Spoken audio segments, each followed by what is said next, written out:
Hey everyone, Life with Pets here. So today I'm going to show you how we made this easy DIY filter that is great for a betta tank. So the items you will need for the filter are a small glass jar. This one is a mason jar, some 1-inch tubing, and we got that from PetSmart. You want some biological filtration, so that can be gravel or ceramic rings, and some aquarium sponge. We got that from Amazon. Some polyfill, this one came from Michael's, air tubing, and an air stone. You take the jar and the 1-inch tubing, and you're wanting the tubing to be about a 1/2 inch taller than the jar. We're going to cut it at that point, and we're using a hacksaw to do that.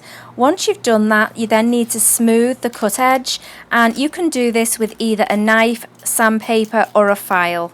Once the cut end is all smooth, you're going to then cut triangular shapes in the other end, and the purpose for this is that end will go into the bottom of the jar and it will then have the water flow through it. Once it's all done, this is how it should look.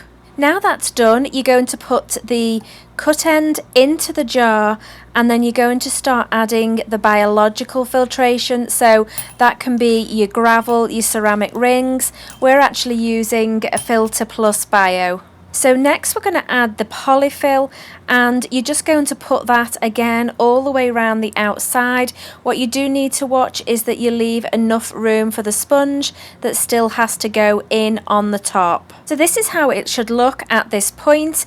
The one thing you do need to be sure of is that the tubing is all the way down to the glass at the bottom of the jar. So next we're going to cut the sponge to size, and also make sure that we put the hole through the middle so that the tube will fit through it. The reason we've set it up with the sponge on top and then polyfill and then the gravel at the bottom is because the water flow in this filter is going to flow from top to bottom.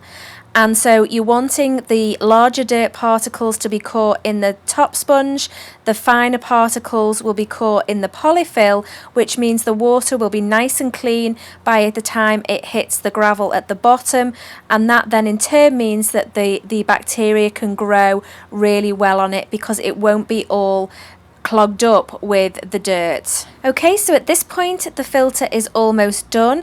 We just need to add the air stone and the tubing. The tubing will be attached one end to the air stone and the other end will be attached to your air pump, and then it's ready to go in your tank.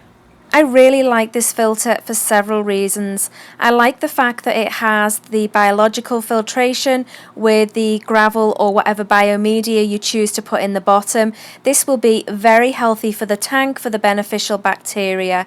I also like the fact that you can adjust the flow. Because it's run on an air pump, you can have the flow really fast or really slow, and we all know bettas don't like a fast current, and so this is just a perfect filter for them because it can be adjusted.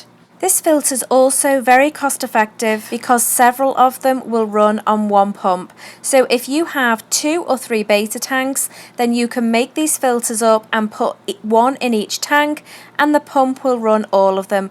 All you need to do is add an additional valve, which is really cheap and easy, and I will leave a link to that in the description box below.